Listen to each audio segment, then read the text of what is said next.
길 생활이 끝나면 힘든 삶을 마감한 아이를 건네받으면 녀석의 고단했던 지난 삶을 가늠할 수 있다. 길고양이였던 까미는 캣맘에게 구조되어 얼마 남지 않은 생을 모두 소진하고 내게 왔다. 캣맘이었던 보호자는 2년 전 유기된 까미를 만나 밥과 물 정도만 챙겨주었다고 한다. 검정색 턱시도 무늬를 가진 까미는 사람을 좋아했고 이미 중성화되어 있는 것으로 보아 누군가 키우다 유기했을 것으로 추정되었다. 그 때문에 보호자는 까미가 부디 고단한 길 생활에 하루빨리 적응하길 바랐다. 다행히 계절 관리를 몇 번 겪으며 까미는 씩씩하게 잘 지냈다고 한다. 캣맘이었던 보호자에게 매일 같은 곳을 지날 때마다 마중 나와 애교 부리는 까미가 조금 더 특별했다.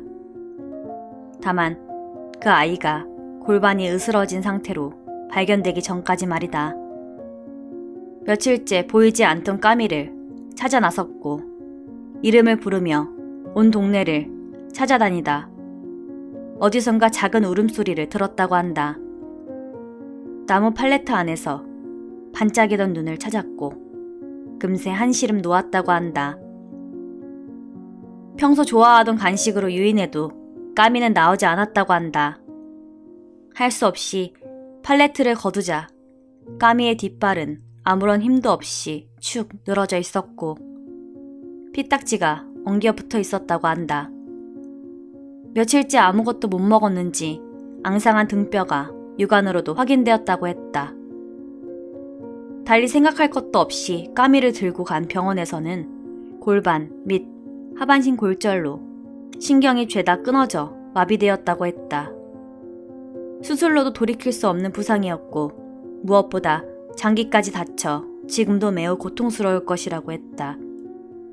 밥과 물의 섭취 역시 끊겼기 때문에 며칠을 버틴 것조차 기적이라고 했다. 까미는 입원방 구석에 몸을 붙이고 평온한 얼굴을 하고 있었다고 한다. 오히려 이렇게 가도 여한이 없다는 듯한 표정이라고 했다. 병원에서는 손 쓸 수 있는 방도가 없었으며 까미의 고통을 줄여주는 정도의 진료만 가능하다고 했다. 물론 마지막 방법은 안락사였지만 수의사 역시 그 단어를 직접적으로 꺼내진 않았다고 했다. 그날 새벽 까미는 그간의 삶이 그토록 고단했다는 듯 그나마 움직일 수 있던 아빠를 베고 잠들었다고 했다.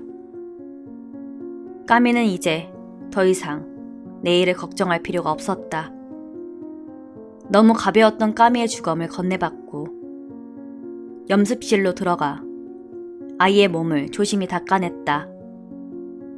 생각보다 평안해 보이는 얼굴에는 후회 따윈 남아있지 않았다. 움직일 수 없었던 하반신을 닦아내고 자신의 의지와 상관없이 배설했던 항문도 공들여 닦아줬다.